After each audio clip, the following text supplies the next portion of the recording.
Hey gang, Lyndsay's Geeked Out Knacks is having a contest. She wants to know an item in our collection.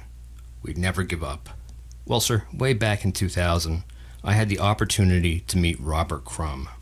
My girlfriend at the time, her parents were upper middle class post-hippies and they knew a lot of other people like that, one of which was teaching at the college my girlfriend attended. And this professor knew Robert Crumb and guilted him into doing a talk for her students when he was in the States. And though my girlfriend wasn't one of her students, she still got invited and was allowed to invite one other person, which was me. Unfortunately, at the time, I was living with my head up my ass. I was broke and I had no interest in traveling the 12 hours to hear some talk. I figured it would be in an auditorium. It was not. It was in a conference room that maybe held 50 kids. Well, she was disappointed I wasn't making the trip, but she asked if I had any questions to give her about Crumb, because there was going to be questions, and she only knew Crumb through the movie Crumb.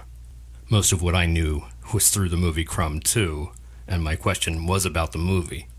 In an interview, Terry Zwigoff, the director of the movie, said that most of what you saw in Crumb was staged, so Crumb drew one picture for the entire movie, and any other time you saw him drawing in a sketchbook, he's just detailing a page that could have been 20 years old. There's a scene in a comic book store that's clearly staged, and I wanted to know more about it. Crumb and Don Donahue were goofing on comic book covers on a rack. It cuts to the guy behind the counter saying, "Robert, I'm a big fan. Would you sign this for me?" And it swishes to Crumb, who says, "I don't think so. I don't do autographs." That actually made it into the trailer for the movie, but I wanted to know if Crumb wanted that in there to make it known that he doesn't want to be pestered for autographs. So she goes to this talk in this little room, and she takes these pictures because she was going to this school for photography. He talks, he does a sketch. The room is so small, he hands off the sketchbook, and they pass it around to all the kids.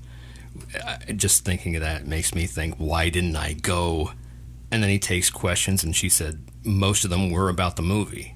So like someone asked how Max was doing, his brother, and he said he was doing great because the movie promoted his paintings. Well, my girlfriend asks my question, did you want that scene in the movie so people won't ask you for autographs? And he says, of course. I sign autographs all the time, I just don't want to. And some enterprising dipshit is like, would you sign stuff for us? And Crumb's like, sure.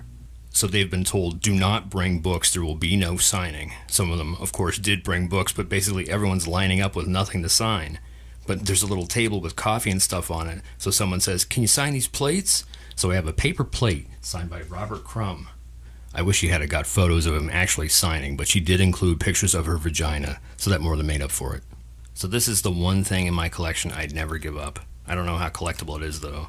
And probably the real answer is this Inspector Gadget toy that I've had since I was a kid, but I can't find his jacket, so it'll be the Crumb plate. She also wants us to shout out a YouTuber. He's over 100 subs, but I'll shout out Captain Cola. He shows some good stuff. So thank you to Lyndsay's Geeked Out Knacks. Congratulations on the subs. I'll have your link in the description and at the end of the video. Oh, I used to love this show. Global would play the same few goddamn episodes over and over again for the entirety of the 90s, but I still watched. I'll get you next time, Gadget. Next time.